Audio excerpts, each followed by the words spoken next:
I was scared, Denny, that DeAndre Swift would leave me with another 0 in week 13, but he did not. He outsnapped Jamal Williams, played over 51% of the snaps, tied a season high for touches with 18, went over 100 yards from scrimmage for the first time also since the opener. He got a touchdown. He brought the Lions down to the 1 yard line.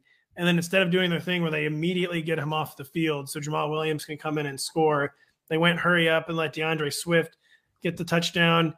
I mean, it was just frankly a pitiful performance from the Jaguars defense. Like, that kind of can't be overlooked. It was just straight up pitiful. But what we've been waiting for months with DeAndre Swift, the first week, coincidentally, where he's off the injury report altogether, are we back to top 20 DeAndre Swift season? Yeah. And on Thursday's show, we were sort of sounding the alarms on this and saying, hey, like, he's healthy. He saw some good usage, high value touches, 3 high value touches on Thanksgiving Day against the Bills. I know it was Jamal Williams, of course, scoring all the touchdowns and everything. But scored if you could, five touchdowns on Thanksgiving for Jamal. Right, Williams. He has more touchdowns than 17 NFL teams. He actually has as many touchdowns as the Broncos combined. He has double the amount of passing touchdowns as Russell Wilson has. So, right, which is amazing. Yeah, so the analytics wouldn't tell you that. No. Swift, really, really good workload. 18 touches on including 6 targets against the Jags. I think that even without touchdown volume going forward, even without getting that goal line work, okay, like, we can kind of write that off, right?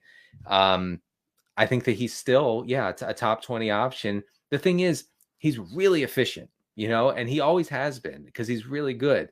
It's just the health has never really held up for a sustained period of time.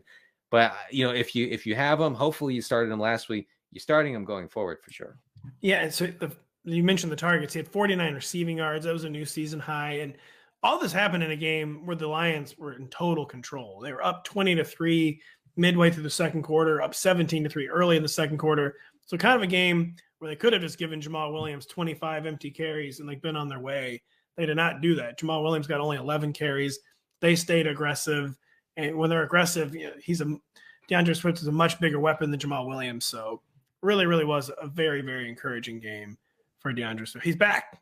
This time it counts. This time it counts. This time he's not immediately tweaking his knee in week 14 against the Vikings. Please, God. No. Oh, God, please no. Denny, Cameron Akers, Rams, they're just like in an evaluation mode. They're just throwing stuff against the wall. They gave Brandon Powell 7 touches against the Seahawks. They gave Tutu Atwell 6 touches. Seemingly just making up as they're going along, seeing who might be part of the plans next year.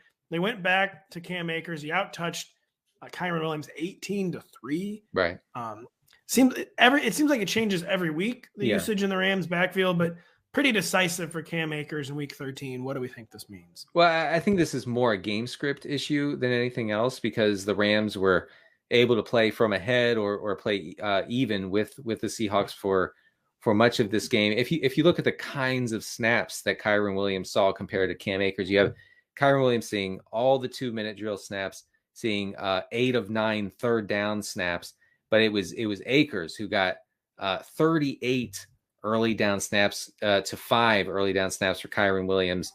Cam Akers also saw the lone goal line snap for LA. So I think that basically, if the Rams can stay in the game, which is definitely not every week, the Cam Akers can see maybe a 15 touch workload. Still will be touchdown dependent, of course, but I guess he should probably be picked up in hopes that the Rams can stay tight with someone. Who do the Rams play this week? Well, it's funny. It's a short week, and they're playing. I hate to inform you, they have a great matchup. They're playing the Las Vegas Raiders. They're playing the Raiders. So it is a good spot. But you will have to sort of take the leap of faith and hope that the Rams can play even with the Raiders, which I think they can. Jeff Bezos thought he was getting a good game in week 4. It's the defending Super Bowl champions. What could go wrong on Amazon Prime this Thursday evening? It's the worst, technically the worst defending Super Bowl champions of all time. Yeah, and one of the worst Super Bowl winning teams of all time. Let's be real. I mean, they were a good team last year, but like in the pantheon of Super Bowl winners, I mean, people are gonna be like, those 21 Rams, they were a feisty bunch. Last year's Rams, they had 5 good players. Yeah, they did, and in their defense, they utilized them quite well. Yeah, I mean, look, they had Stafford, Kupp, Donald, Jalen Ramsey, and OBJ. That's it. And Andrew Whitworth, whose retirement was like what proved it to be the house of cards. Yeah, that does seem to have hurt them quite bad. That was real bad. Hey, it's Matthew Berry from NBC Sports and Rotoworld.com.